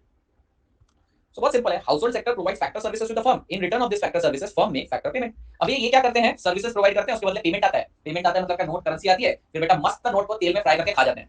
कार नहीं खरीदते बेटा, नोट पे बैठ के उड़ते हैं बेटा, बराबर है क्या? नहीं सर। क्या करते हैं फिर इस पैसे का? सर ये इस पैसे को करते हैं एक्सपेंड। एक्सपेंड करते हैं मतलब पैसे का खर्च करते हैं बेटा। ये पैसे का खर्च करते तो इनके पास क्या आता है बेटा? Goods and services. ये है बेटा आपका सर्कुलर फ्लो। सर ये है सर्कुलर फ्लो, पूरा का पूरा सर्कुलर फ्लो, जरा ध्यान देना। सो बेटा house hold sector, two sector model की बात कर रहा हूं बेटा। हाउस होल्ड सेक्टर के अंदर, sorry, circular flow under two sector model में क्या होता है? हाउस होल्ड सेक्टर अपनी फैक्टर सर्विसेज प्रोवाइड करता है फर्म को। Firm in return of this factor services make factor payment. Household expend this to buy goods and services. कर दिया, देख लेना। अब जरा ध्यान दीजिए ना बेटा यहाँ पे। So house hold sector provide factor services to the firm, firm in return of this factor service make factor payment. House hold sector उसको एक्सपेंड करता है, उसके बदले से गुड्स एंड सर्विसेज मिलते हैं। सर ये सर्कुलर फ्लो से कहां रिलेटेड है? सर्कुलर फ्लो की डेफिनेशन क्या थी? Circular flow of income is defined as continuous circulation of production. क्या यहाँ पे प्रोडक्शन हो रहा है? क्या यहाँ पर इनकम जनरेट हो रही है? क्या यहाँ पर एक्सपेंडिचर हो रहा है? और क्या यहाँ पे डिफरेंट सेक्टर ऑफ इकोनॉमी की बात हो रही है? यस, यही तो है सर्कुलर फ्लो। तो circular flow of income is defined as continuous circulation of what? Production, income generation and expenditure involving different sector of economy. अब डिफरेंट में दो ही लिए हैं, अभी और सेक्टर यहाँ पर आएंगे धीरे धीरे। बोलो क्या ये आपको समझ में आया?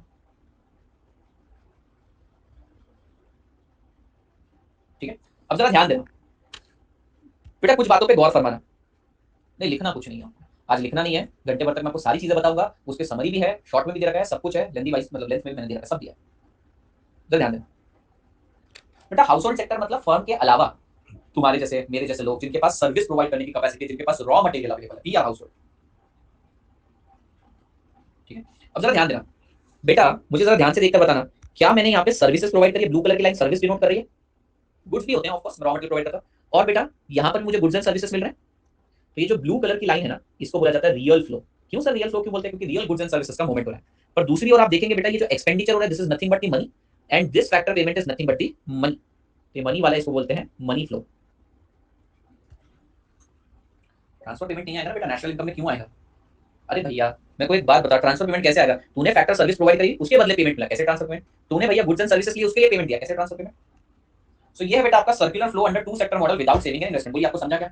आप लिख पाएंगे एग्जाम में? तो भैया circular flow under two sector model without saving and investment that household sector provide factor services to the firm, firm in return of this factor services make factor payment, household sector expend this to buy goods and services। अगर आपसे पूछे कोई real flow क्या है, तो आप बोलेंगे भैया household sector is providing factor services to the firm, firm is giving goods and services. ये रियल फ्लो है। क्या आपको समझ में आया? अगर आपसे पूछा जाए रियल फ्लो कौन सा है, तो आप बोलेंगे भैया ये वाली लाइन और ये वाली लाइन। अब इसको डिस्क्राइब करो भैया, येलो वाली लाइन को डिस्क्राइब करो, when household sector is providing factor service and when firm is giving goods and services, ये रियल फ्लो। और अगर आपसे कोई पूछे मनी फ्लो, तो भैया ग्रीन कलर की लाइन, जब हाउसहोल्ड सेक्टर एक्सपेंड करता है और फर्म फैक्टर पेमेंट पे करता है, रियल फ्लो मनी फ्लो।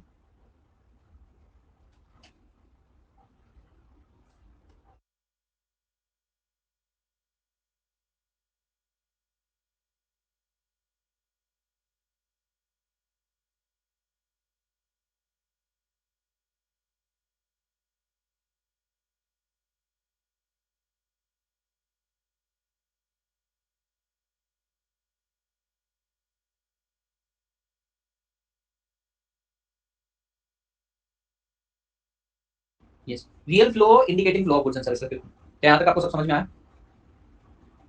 ठीक है, ये तो भैया सरल सा two sector model without saving and investment था। अब आइए बेटा हम two sector model with saving and investment करते हैं।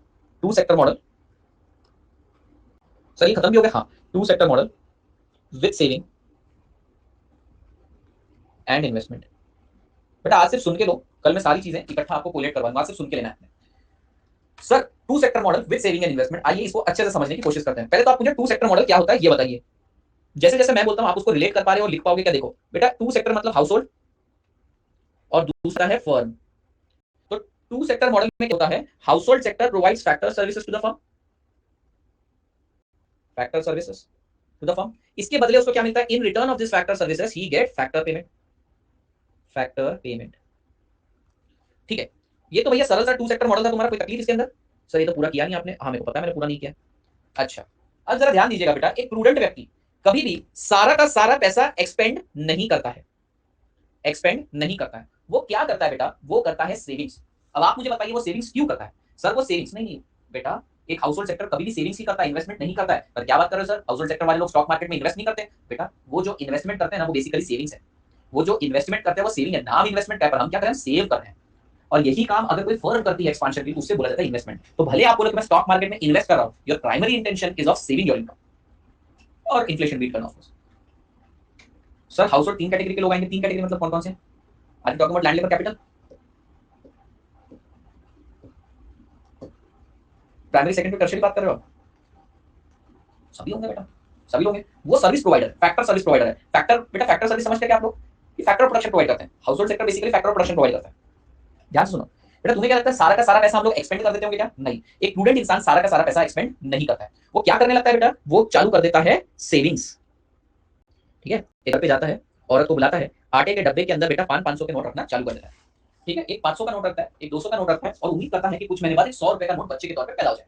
उम्मीद तो करता है वो। पर बेटा साल भर के बाद खोल के देखता है, उड़ी बाबा ये 700 रुपए तो 700 रुपए ही है, पैसा बढ़ा ही नहीं। दूसरी तरफ महंगाई बढ़ रही है, उड़ी बाबा भैया महंगाई बढ़ती जा रही है और ये पैसा बढ़ नहीं रहा है। सेविंग तो करना है, बिटिया की शादी करवानी है, ठीक है, रोहन जैसे लड़के को पैसे देके रफा दफा करना है, तो सेविंग करना तो बहुत ज्यादा जरूरी है। क्या करा जाए, क्या करा जाए, समझ में नहीं आ रहा। ठीक है, 2 मिनट के लिए सेविंग साइड में रख देते हैं, करनी तो है सेविंग, कर लीजिए, सेविंग साइड में कर दी। भैया मैंने सेविंग क्यों करी? क्योंकि मैं एक प्रूडेंट इंसान हूं। मुझे कहां करनी चाहिए सेविंग वो बात अलग है, पर मैंने सेविंग करके सही किया या नहीं, मुझे ये बताओ। मुझे ये बताओ, मैंने सेविंग करके सही किया है? बिल्कुल सही किया सर, आपने सेविंग किया क्योंकि आपको अपना भविष्य बचाना है। अब जरा ध्यान देना, जब मैंने पहली बार फैक्टर सर्विसेज प्रोवाइड करी थी, दिख रहा है आपको, फैक्टर सर्विसेज प्रोवाइड करी थी, तो भैया उसके बदले मुझे मिला फैक्टर पेमेंट। समझो ये फैक्टर पेमेंट जो मुझे मिला, ये 1000 रुपए का मिला। मैंने क्या किया, प्रूडेंट बनने के चक्कर में 900 रुपए ही खर्च किए और 100 रुपए कर दिए इन्वेस्ट। अच्छी बात है ना बेटा, अच्छी बात है। तो जरा ध्यान से देखना, जैसे ही मैंने 900 रुपए खर्च किए बेटा, फर्म के पास कितने रुपए आए? फर्म के पास तो 900 रुपए है। तो अगली बार जब आप फैक्टर सर्विसेज प्रोवाइड करोगे, तो फर्म के पास आपको पे करने के लिए कितने रुपए हैं? 900 रुपए ही है। दूसरी बार आपके पास आए थे 1000 रुपए, आपने 900 रुपए एक्सपेंड किए, मतलब डिमांड भी कम है, और डिमांड कम है तो प्रोडक्शन भी कम है, प्रोडक्शन कम है तो पेमेंट भी कम है। अगले राउंड में आपके पास भैया इमेजिन करते हैं फर्म ने कुछ भी नहीं रिटेन किया, आपको पूरे के पूरे 900 रुपए हाथ में दे दिए। जैसे ही तुम्हारे हाथ में 900 रुपए आए, तुमने बोला भैया मैं तो प्रूडेंट आदमी हूं, मैं इसका 90% 810 रुपए खर्चा करूंगा, 90 रुपए सेव करूंगा। तुमने 810 रुपए खर्चा किए, फर्म के पास 810 आए, फर्म ने तुमको 810 दे दिए, तुम बोले मैं तो प्रूडेंट आदमी हूं, भैया मैं तो 81 रुपीज सेव करूंगा और 729 ही एक्सपेंड करूंगा। तुमने खर्चा किया, फर्म के पास 729 ही गए, फर्म ने तुमको 729 पे किए, और बेटा अगले राउंड में तुमने 656 स्पेंड किए, 72.9 सेव कर दिए। बेटा तुम एक चीज नोटिस कर रहे हो क्या सर, तुम्हारी प्रूडेंसी के चक्कर में सर्कुलर फ्लो छोटा होते जा रहा है, इकोनॉमी श्रिंकिंग। और अगर यही हाल चलता रहा बेटा, एक ऐसा लेवल आएगा कि तुम्हारे पास ना ही एक्सपेंड करने के लिए कुछ रहेगा, ना ही तुम डिमांड क्रिएट करोगे, ना ही तुम्हारे पास पैसा आएगा। क्या करा जाए? हाँ, एक्सपेंस के बदले पे नहीं है बेटा, मैंने ऊपर की साइकिल गायब करी। आपने एक्सपेंड किया, फर्म के पास पैसे आ गए, ठीक है, फिर आपने फैक्टर सर्विसेज भी तो प्रोवाइड करी होगी। हवलिया ऊपर का पार्ट भूल गया क्या? फर्म के पास 900 रुपए आ गए, अब तूने फैक्टर सर्विस प्रोवाइड करी तो फर्म उसके बदले पेमेंट करेगी ना, पर कितना? 900 ही करेगी। और मान लो तुमने 900 में से 810 खर्चा किया, तो फर्म के पास अब कितने आ गए? 810। तुम कुछ सर्विस प्रोवाइड करोगे, फर्म तुमको कितना देगी? 810 ही देगी। अरे समझा क्या बेटा, एक्सपेंस के बदले पेमेंट नहीं मिल रहा है तुमको, तुम एक्सपेंड कर रहे हो, फर्म के पास पैसा जा रहा है। नेक्स्ट राउंड में जब तुम सर्विस प्रोवाइड करोगे तो फर्म तुम्हें कम पैसा देगी। हाँ, तुम कहीं नहीं लगाओगे बेटा, कहां लगाओगे? रुक जाओ ना। तो तुम समझ रहे हो बेटा, क्या तुम्हें दिख रहा है कि सर्कुलर फ्लो में एक लीकेज हो गया? एक लीकेज हो गया, सर्कुलर फ्लो में से मनी का विड्रॉवल हो रहा है। ये टेक्निकल कॉन्सेप्ट है बेटा, मैं अपनी मर्जी से नाम नहीं लिख रहा हूं। बेटा क्या तुम्हें दिख रहा है सर्कुलर फ्लो में लीकेज हो गया? लीकेज मतलब क्या हो गया? सर्कुलर फ्लो में से कुछ मनी विड्रॉ हो रही है और आपका सर्कुलर फ्लो श्रिंक हो रहा है। पर भाई इस आदमी को डांट भी तो नहीं सकता, ये तो प्रूडेंट आदमी है, क्या करूं, क्या बोलूं इसको बेटा? और ये जितने बार सर्विस प्रोवाइड करेगा, हर महीने थोड़ा थोड़ा पैसा निकालते जाएगा, तो हम इसको बोलेंगे भैया तू यहां पर सेविंग मत कर, क्योंकि यहां पर तो तू इन्फ्लेशन को भी बीट नहीं कर पाएगा। तो ये बोलता है मैं कहां सेव करूं, तो हम इसको बोलेंगे सेव तो करना है, सेव तो करना ही पड़ेगा बेटा। तुम ही बताओ तुम सेव करोगे या नहीं करोगे? ऑफ कोर्स करोगे। तो इसे बोला जाएगा तुम करो सेव, कहां पर? बैंक में, या फिर कोई और फाइनेंशियल इंस्टीट्यूशन में। ठीक है, अब बैंक क्या करेगी बेटा? बैंक के पैसा उठाकर दे देगी इनको in the form of loan. बेटा अब आपको बहुत अच्छी चीज समझ में आएगी। Household sector was providing factor services to the firm, in return of this factor services उनको मिल रहा था फैक्टर पेमेंट। हम उसमें से सेव कर रहे थे, लेकिन कुछ हिस्सा एक्सपेंड कर रहे थे, सॉरी कुछ हिस्सा एक्सपेंड कर रहे थे, कुछ हिस्सा सेव कर रहे थे। सेविंग के कारण क्या सर्कुलर फ्लो में से पैसा बाहर निकल गया? बेटा ये तो लीकेज है। देखो ना, जरा ध्यान से देखो ना, सर्कुलर फ्लो कायम था, तुम खर्चा भी कर रहे थे, सारी चीजें कायम थी बेटा, लेकिन तुमने क्या किया? इनकम का लीकेज कर दिया। तुम बोले मैं खर्चा नहीं करूंगा। अब तुमने खर्चा नहीं करा तो फर्म के पास पैसा कैसे आएगा बेटा? तो तुमने क्या किया बेटा? तुमने सेव करके लीकेज क्रिएट कर, लेकिन तुमने कहां पर इसको सेव करा? बैंक में। तो बैंक ने पैरेलली बेटा इंजेक्शन कर दिया। सॉरी कैसे कैसे टर्म्स है ये, ऐसे ही है। इंजेक्शन का मतलब क्या? Putting back the money into circular flow, loan के फॉर्मेट में दे दिया और सर्कुलर फ्लो कायम हो गया बेटा, सर्कुलर फ्लो कायम हो गया। अब जरा ध्यान से सुनना, आपको सर्कुलर फ्लो समझ में आएगा। तो भैया household sector provide factor services to the firm, in return of this factor services they receive factor payment, a part of money is expended and some is saved. Saving एक leakage की तरह काम करता है। However bank and other financial intermediary make injection in the firm and circular flow is establish. Circular flow establish हो गया बेटा, समझ रहे हो बेटा?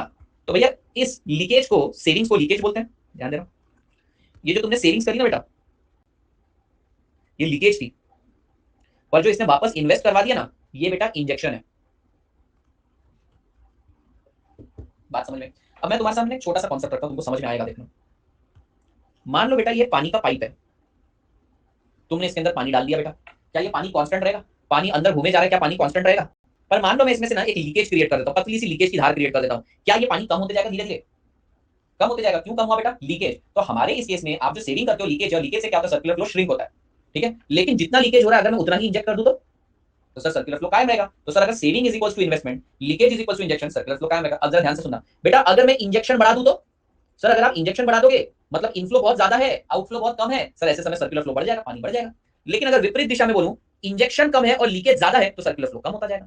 सिंपल सी बात है, अगर saving is equals to investment, leakage is equals to injection, circular flow कायम है। अगर लीकेज ज्यादा हो गया तो सर्कुलर फ्लो श्रिंक होगा, और अगर लीकेज कम हो गया तो सर्कुलर फ्लो बढ़ेगा। ये कॉन्सेप्ट है बेटा, आपको एक्चुअली टेक्निकल कॉन्सेप्ट है ये प्रूव करने को बोलेंगे S is equals to Y से सर्कुलर फ्लो क्यों एस्टैब्लिश, हम बोलेंगे भैया सेविंग और इंजेक्शन सेम ही है। सो है टू सेक्टर मॉडल। लेकिन टू सेक्टर मॉडल में एक अजम्पशन है, क्या सर? अजम्पशन ये है कि सेविंग सिर्फ हाउसहोल्ड सेक्टर कर सकता है और इन्वेस्टमेंट सिर्फ फर्म कर सकती है, ये अजम्पशन है, पढ़ेंगे भी हम। ये खत्म हुआ बेटा आपका two sector model with saving and investment. मैं बोलता है सर मक्खन तुमको थ्री सेक्टर और फोर सेक्टर समझ में आया, ऐसे ऐसे ऐसे। चलो एक बार देख लेते हैं बेटा, circular flow two sector without saving and investment. Sir saving करनी चाहिए या एक्सपेंडिचर? देखो एक्सपेंड करना चाहिए, एक्सपेंड करना चाहिए। ये बात तो सत्य है कि आप एक्सपेंड करोगे तभी इकोनॉमी में पैसा आएगा, तभी डिमांड आएगा, तभी प्रोडक्शन होगा, तभी इंप्लॉयमेंट, तभी पैसा, तभी आप ग्रो करोगे। सर लेकिन इस एग्जांपल में सेविंग कम ज्यादा होगा कि कैसे? हमारे केस में तो हमें सर्कुलर फ्लो कांस्टेंट बताना है। हम बोलेंगे भैया अगर सेविंग ज्यादा है यानी लीकेज ज्यादा है तो सर्कुलर फ्लो श्रिंक होगा। हम बोलेंगे बराबर है तो सर्कुलर फ्लो कांस्टेंट है, अगर कम है तो सर्कुलर फ्लो बढ़ेगा। हमको इतना बोल के छोड़ देना, बाकी तो इकोनॉमिक्स का काम है ना। अगर सेव करोगे तो शायद पूरा बैंक वाले इंजेक्ट भी ना करें, वो तो नहीं करते ना बेटा, उनको भी तो सीआरआर एसएलआर मेंटेन करना रहता है। लेकिन बैंक के पास एडिशनल मनी क्रिएटिंग कैपेसिटी भी है, क्रेडिट मनी जिसको बोलते हैं, क्रेडिट मल्टीप्लाई, बड़े बड़े कॉन्सेप्ट है, सब पढ़ाऊंगा, जल्दबाजियां ना को। ध्यान से सुनिएगा बेटा, मैं वही बोल रहा हूँ, इतना रिलेटेबल सिलेबस है ना, मेरे को कभी पेन नहीं गया कभी आपको बोलने में यार ये क्या पढ़ा है एक दो टॉपिक ऐसे। चलिए, तो हाउसहोल्ड सेक्टर क्या करता है? फैक्टर सर्विस, तुम मेरे साथ रिपीट कर रहे हो ना। So household sector provide factor services to the firm. In return of this factor services, firm make factor payment to the household sector. Household sector expend this to buy goods and services, and the circular flow is established under two sector model without saving and investment. However, under two sector model with saving and investment, the household sector makes saving while firm makes investment. Again, household sector provide factor services to the firm. In return of this factor services, firm make factor payment. Now a part of money is expended and some is saved. This saving act as a leakage because this is withdrawal from circular flow of income. However, when this is done through bank and other financial intermediary, they inject money into the circular flow in the form of investment, and circular flow is established. If saving that is leakage is equals to injection that is investment, circular flow is established. If saving that is leakage is more than injection that is investment, circular flow shrink होता है, and if saving that is leakage is less than injection यानी injection investment बढ़ा है, circular flow बढ़ता है। ये हो गया भैया आपका कॉन्सेप्ट।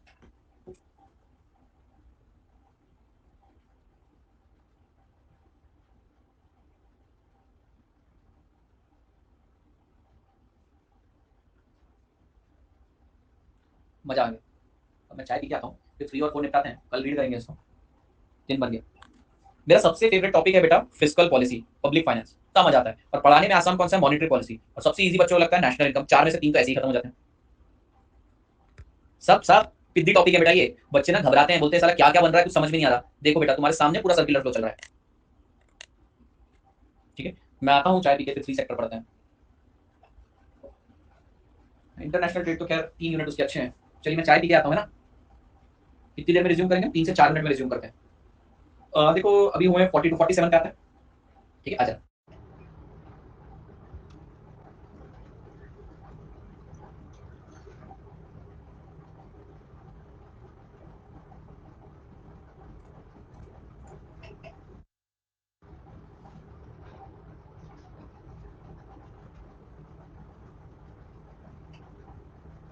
चलिए,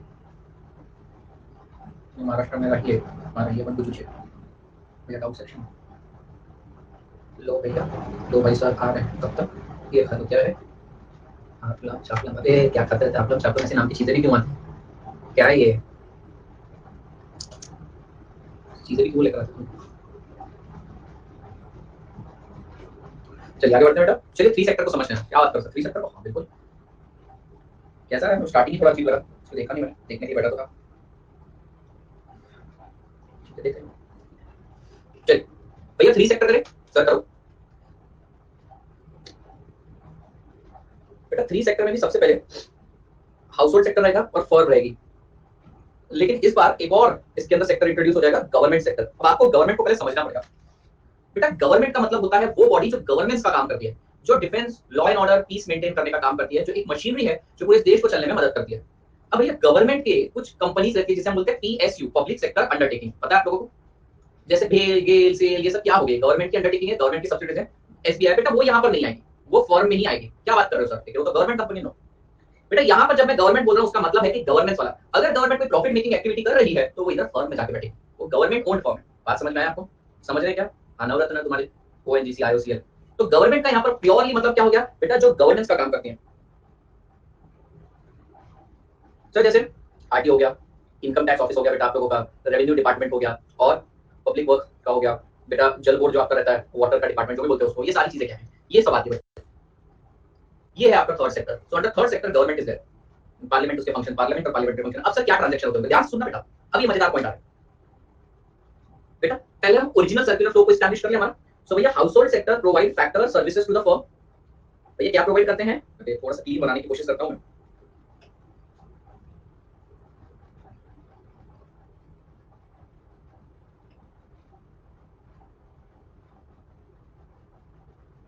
तो भैया फैक्टर सर्विस प्रोवाइड करी जाती है फर्म को, और इस फैक्टर सर्विस के रिटर्न में उसको क्या मिलता है बेटा? इस फैक्टर सर्विस के रिटर्न में उसको मिलता है फैक्टर पेमेंट। ठीक है, अब इसको क्या करता है बेटा? वो कुछ हिस्सा करता है एक्सपेंड, कुछ हिस्सा करता है बेटा सेव बैंक या फाइनेंशियल इंटरमीडियरीज के थ्रू, और कुछ हिस्सा करता है, और बैंक करता है इन्वेस्ट। ठीक है, उसके बदले उसको मिलते हैं गुड्स एंड सर्विसेज। ये तो टू सेक्टर मॉडल हो गया बेटा आपका। लेकिन बेटा थ्री सेक्टर मॉडल के अंदर अब एक नया एलिमेंट आएगा, गवर्नमेंट। सर ये गवर्नमेंट क्या करता है? बहुत सारी चीजें करता है गवर्नमेंट। देखा अब बेटा हाउस होल्ड सेक्टर ना सिर्फ और सिर्फ फर्म को सर्विस नहीं प्रोवाइड करेगा, गवर्नमेंट को भी प्रोवाइड करेगा। बेटा आरटीओ में काम करने वाले लोग हाउस होल्ड सेक्टर को तो बिलोंग करते हैं, पार्लियामेंट का कंस्ट्रक्शन करने वाले लोग हाउस होल्ड सेक्टर को तो बिलोंग करते हैं, ये तुम्हारे वाटर बोर्ड में काम करने वाले, वहां पे लगने वाले रिसोर्सेज सब हाउस होल्ड सेक्टर से तो आते हैं, टैक्स लेते हो, बात अलग है बाद में। तो बेटा क्या मैं ऐसे कह सकता हूं कि house hold sector government, government मतलब गवर्नमेंट कंपनी नहीं बेटा, गवर्नमेंट को भी सर्विस प्रोवाइड करता है,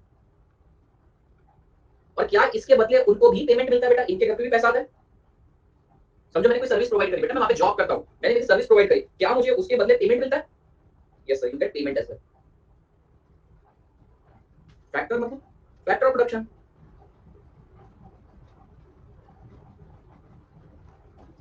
ये समझ में आया? बोलो ना हाँ। ठीक है, अभी फर्म का और गवर्नमेंट का भी एक रिश्ता है बेटा। सर कैसा रिश्ता है? फर्म जो है ना अपने गुड्स एंड सर्विसेज सेल करती है। अरे फर्म्स भी तो इसको गुड्स एंड सर्विसेज सेल करती होगी, रॉ मटेरियल वगैरह जो भी चाहिए रहता हो। ठीक है, तो गवर्नमेंट भी अपने गुड्स एंड सर्विसेज देती है बेटा, क्या उसके बदले भी पेमेंट मिलता है इनको? बढ़िया। अब एक सबसे इंपॉर्टेंट एलिमेंट क्या है? गवर्नमेंट आपसे टैक्स भी कलेक्ट करती है बेटा, गवर्नमेंट आपसे टैक्स कलेक्ट करती है बेटा, और गवर्नमेंट फर्म से भी टैक्स कलेक्ट करती है। मानते हो नहीं? ये तो सिंपल सी चीज है बेटा, सालों से चलती आ रही है प्रथा। तो बेटा जैसे ही हाउस होल्ड सेक्टर के पास पैसा आता है, सबसे पहले टैक्स पे कर देता है बेटा, टैक्स पे कर दिया। अब टैक्स पे करने से क्या हो जाता है बेटा? सर्कुलर फ्लो श्रिंक होना चालू होता है, क्योंकि सर्कुलर फ्लो में से एक लीकेज है।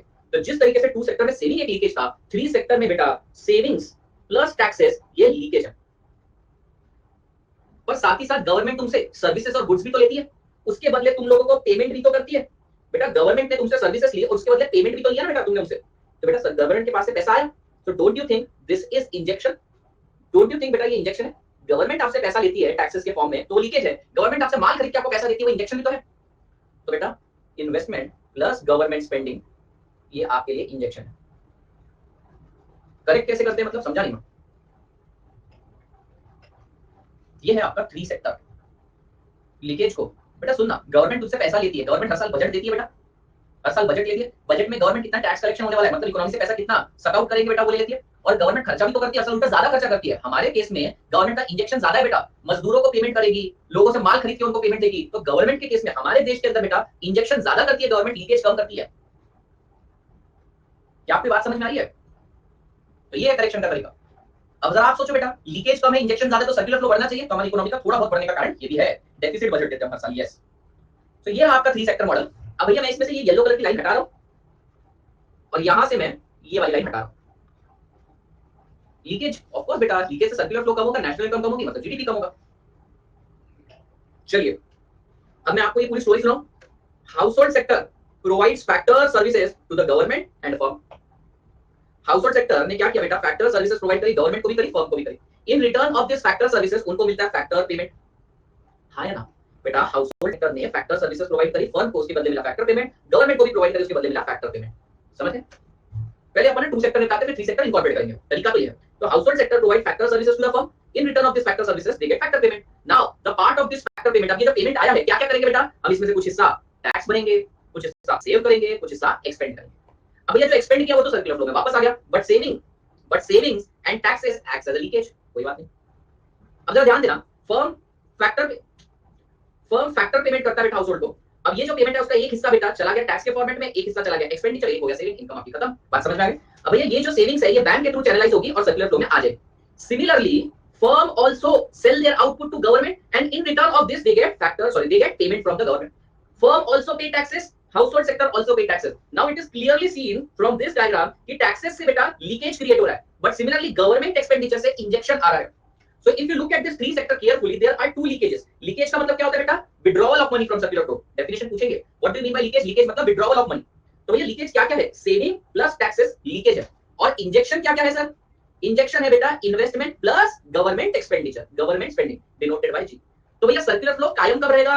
When leakage is equals to injection. Leakage मतलब saving plus taxes is equals to investment plus government spending. अगर मान लो लीकेज ज्यादा हो गया, that is S plus T, leakage ज्यादा हो गया और इंजेक्शन कम है तो सर्कुलर फ्लो श्रिंक होगा, और अगर इंजेक्शन ज्यादा है तो सर्कुलर फ्लो बढ़ेगा। गवर्नमेंट एक्सपेंडिचर में सब्सिडीज भी आएगी, ऑफ कोर्स वो आएगा, ट्रांसफर पेमेंट को छोड़ के बाकी सब कुछ आ जाएगा। सब्सिडीज भी देगी गवर्नमेंट, पैसा आएगा ना इकोनॉमी में।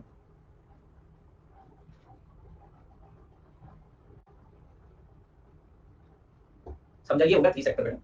अगर हमसे पूछा जाए भैया सभी सेक्टर्स के रोल बताओ, तो देखिए रोल बताता हूं आपको समझ में आ जाएगा। House hold sector factor services provide करता है फर्म को भी और गवर्नमेंट को भी। फैक्टर सर्विसेज के बदले फैक्टर पेमेंट लेता है, बात समझ में आ गई भैया। अब आईटी इनकम को सेव भी करता है, एक्सपेंड भी करता है, टैक्स भी पे करता है, रोल खत्म इसका। फर्म की बात करते हैं बेटा, फर्म हायर करता है फैक्टर प्रोडक्शन को और उनकी फैक्टर सर्विस लेता है, उसके बदले उनको फैक्टर पेमेंट करता है। सिंपल, फर्म हायर करता है हाउस होल्ड सेक्टर की फैक्टर सर्विसेज को, उनको फैक्टर पेमेंट करता है। गवर्नमेंट को भी आउटपुट सेल करके उसे पेमेंट लेता है और टैक्स भी पे करता है। गवर्नमेंट की बात करें तो बेटा गवर्नमेंट हाउस होल्ड सेक्टर और फर्म दोनों से टैक्स कलेक्ट करती है और उनको पेमेंट भी करती है, बात खत्म। बैंक और फाइनेंशियल इंटरमीडिएट का काम क्या है? चैनलाइज करना सेविंग्स को। तो तुम्हारा थ्री सेक्टर भी खत्म हो गया। Are you finding it difficult? मुझे लगता है कि कितना भी लिटरेचर होने तो यही सारी चीजें, factor service, factor payment, hire कर रहे हैं फैक्टर और सर्विस को पेमेंट कर रहे हैं, यही सारी चीजें चल रही है। थ्री सेक्टर खत्म हो। चलिए लास्ट बेटा फोर सेक्टर, वो भी 5-7 मिनट में हो जाएगा। कल हम सिर्फ रीडिंग करेंगे इस कॉन्सेप्ट की, ऑफ कोर्स हम आगे का भी पढ़ेंगे।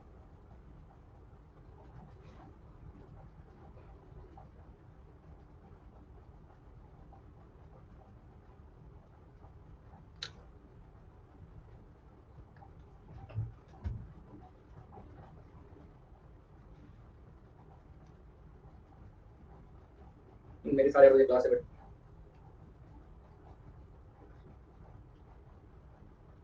आपको नोट करने की कुछ जरूरत नहीं है। देखो ये देखो फोर सेक्टर का स्ट्रक्चर क्या डायग्राम दूंगा, house hold sector, market, firm, government, rest of the world, सब कुछ दे रखा है और ये प्रैक्टिस के लिए चार्ट भी दे रखा है। Two sector, three sector, four sector सब भरेंगे, आसान सा कॉन्सेप्ट है।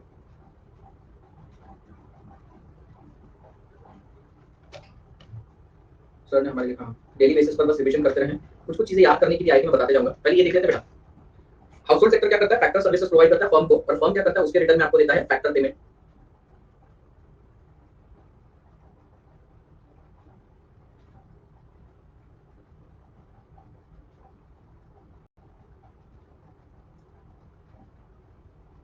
बेटा क्या करते हैं अपन इस पैसे का? सर देखिए ये पैसे का ना एक हिस्सा हम करते हैं एक्सपेंड, ये तो सर्कुलर फ्लो में पैसा वापस आ गया, इसको सी बोलते हैं, प्राइवेट फाइनल कंजम्पशन एक्सपेंडिचर, बाद में कभी बताऊं। एक हिस्सा करेंगे बेटा सेव, जो कि लीकेज का काम करेगा, लेकिन सर्कुलर फ्लो को एस्टैब्लिश करने के लिए इन्वेस्ट भी हो जाएगा। और फिर भैया लास्ट में एक हिस्सा हम पे करेंगे इन द फॉर्म ऑफ टैक्सेस। ठीक है जी, ठीक है भैया। तुमने सिर्फ और सिर्फ फर्म्स को ही फैक्टर सर्विसेज दी होगी क्या? नहीं सर, गवर्नमेंट को भी दोगी, गवर्नमेंट का भी काम कर सकते हैं। तो बेटा गवर्नमेंट की तरफ से तुमको क्या आया होगा? सर गवर्नमेंट की तरफ से हमको आया होगा पेमेंट, फैक्टर पेमेंट, जिसको हम डिनोट करते हैं जी से, ताकि हमको पता चले गवर्नमेंट से आया है, गवर्नमेंट एक्सपेंडिचर जी, तुमको पैसा मिला है। तो जिस तरीके से टैक्सेस एक लीकेज क्रिएट कर रहे हैं, गवर्नमेंट एक्सपेंडिचर सर्कुलर फ्लो के अंदर पैसा वापस रख रहा है। ठीक है, उसी तरीके से फर्म अपना आउटपुट बेटा सिर्फ और सिर्फ हाउस होल्ड सेक्टर को थोड़ी बेचती है, गवर्नमेंट को भी बेचती है। ठीक है, और गवर्नमेंट को टैक्सेस भी पे करती है और गवर्नमेंट से बेचे गए माल के लिए पैसा भी लेती है।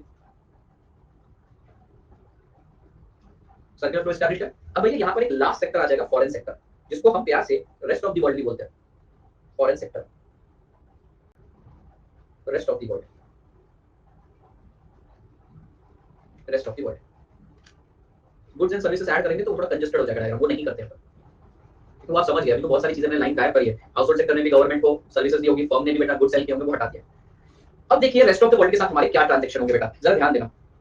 मैं जितना बोलते जाऊंगा उतने ट्रांजेक्शन पे ध्यान देना बेटा। क्या मैं यहाँ से बैठकर, इंडिया से बैठकर फेसबुक, अमेजॉन, गूगल पे, इन सबको सर्विसेज प्रोवाइड कर सकता हूँ? कर सकता हूँ सर। मैं उनकी सर्विस कंज्यूम भी तो कर सकता हूँ। मैं बैठे बैठे सर्विस कंज्यूम करता हूँ, गूगल पे, यूट्यूब पे सर्विस कंज्यूम करता हूँ। तो बेटा जब मैं उनकी सर्विसेज कंज्यूम करता हूँ तो उसके बदले में मैं क्या देता हूँ बेटा? मैं उनको देता हूँ पेमेंट। हाँ नहीं, हम उनकी सर्विस कंज्यूम करते हैं तो उनको क्या करते हैं बेटा? पेमेंट। सिमिलरली अगर हमारी फर्म है बेटा, ध्यान से देखना, हमारी फर्म है वो रेस्ट ऑफ द वर्ल्ड से कुछ इंपोर्ट करती है बेटा, ठीक है, इंपोर्ट करती है तो भी पेमेंट देना पड़ेगा। ये पेमेंट किसकी है? क्या हमने यहाँ पर नहीं इंपोर्ट किया सर, हम तो कुछ इंपोर्ट नहीं करते, सर्विसेज का इंपोर्ट करते हैं। तो बेटा देखना, हाउस होल्ड सेक्टर हो गया, फर्म हो गया, ऑफ कोर्स गवर्नमेंट भी है, पर वो भी डायग्राम क्रिटिकल हो जाएगा, ठीक है, डायग्राम क्रिटिकल हो जाएगा। तो याद रखना गवर्नमेंट भी बेटा इंपोर्ट करती है। जब भी हम इंपोर्ट करेंगे तो पेमेंट जाएगा बाहर बेटा, इंपोर्ट के बदले पेमेंट जाएगा। तो ये देखिए पेमेंट, इंपोर्ट के केस में बेटा लीकेज क्रिएट होगा, लीकेज। लेकिन बेटा जैसे ही हम सर्विसेज का एक्सपोर्ट करते हैं, हम उन्हें हमारी सर्विसेज प्रोवाइड करते हैं। फॉर एग्जांपल मैं यहाँ बैठे बैठे गूगल को सर्विसेज प्रोवाइड कर रहा हूँ, ठीक है, या फिर बेटा मैं रेस्ट ऑफ द वर्ल्ड को बेटा कुछ ट्रांसफर कर रहा हूँ, एक्सपोर्ट कर रहा हूँ, तो इससे क्या आ जाएगा बेटा? मेरे पास आ जाएगा इनबाउंड पेमेंट। ये कब आ रहा है बेटा? एक्सपोर्ट। ये भी आ रहा है एक्सपोर्ट, या मैं जब अपनी फैक्टर सर्विसेज प्रोवाइड करूँ। तो देखिए फोर्थ सेक्टर कुछ नहीं किया बेटा, मैंने यहाँ पे रेस्ट ऑफ द वर्ल्ड को डाल दिया। मैं बेटा जब भी इनकी सर्विस या गुड्स इनसे इंपोर्ट करूंगा, पेमेंट का आउटफ्लो होगा, बराबर है, पैसा इकोनॉमी के बाहर जाएगा, सर्कुलर फ्लो कम होगा। और जब भी मैं एक्सपोर्ट करूंगा बेटा, तब तब मेरे पास पैसा आएगा और मेरा सर्कुलर फ्लो बढ़ेगा। तो रेस्ट ऑफ द वर्ल्ड जैसा ट्रांजैक्शन क्या है? इंपोर्ट और एक्सपोर्ट का, खत्म फोर्थ सेक्टर में।